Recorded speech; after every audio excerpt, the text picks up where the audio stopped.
Under the suffocating shadow of one of the world's most terrifying dictatorships, the daily life of North Korean citizens is shaped by a strict and controlling government. Every aspect of their lives is governed and monitored, from deciding where they live, what they wear, to the very thoughts they might dare entertain. In North Korea, even the simplest choices are illusions. The government decides your profession, the subjects you'll study, and how you present yourself to the world. Hairstyles and fashion are restricted to a government-approved list, leaving no room for personal expression. Imagine living in a place where your smartphone randomly captures screenshots of your activity and sends them directly to the government. The omnipresent threat of being watched hovers over every digital interaction. In this paranoid world, family bonds are fragile, eroded by distrust.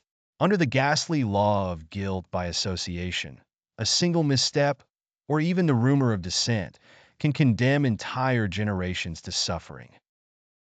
The fate of Shin Dong-hyuk, who was born into one of North Korea's notorious political prison camps, stands testament to this nightmarish reality. His crime? A distant relative's escape to South Korea. Life outside these camps isn't much better. With the collapse of the Soviet Union, which had been North Korea's lifeline, the country spiraled into one of the worst famines known, between 1995 and 1998. A dim and dark nation, North Korea at night is a portrait of misery and blackout in stark contrast to its illuminated neighbors. The famine brutally taught some families to sacrifice elders for the sake of the young. Public spaces in North Korea echo with propaganda.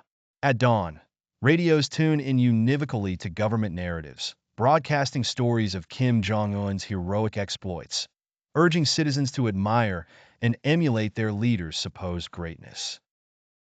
If a foreign movie or music penetrates this hermetic society, it is clandestinely traded with great risk and possesses the power to condemn someone to years of hard labor.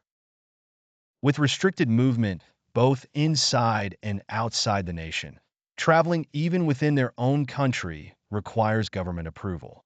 Internationally, the dream of freedom across borders is quashed by threats of harsh punishment. For the people of North Korea, the internet is not a portal to the world, but rather a controlled intranet with limited access, unaffordable for most, and policed by government oversight ensuring no foreign influence seeps in. Freedom, a concept citizens of many nations cherish, is reduced to a whispered yearning in North Korea.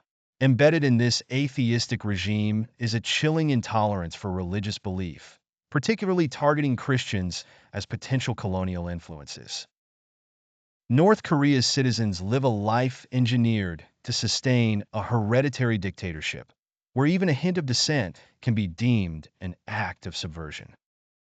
The land of whispered nightmares meticulously shields its exterior facade, yet beneath lies an ocean of silent suffering, dread, and yearning for a life without chains.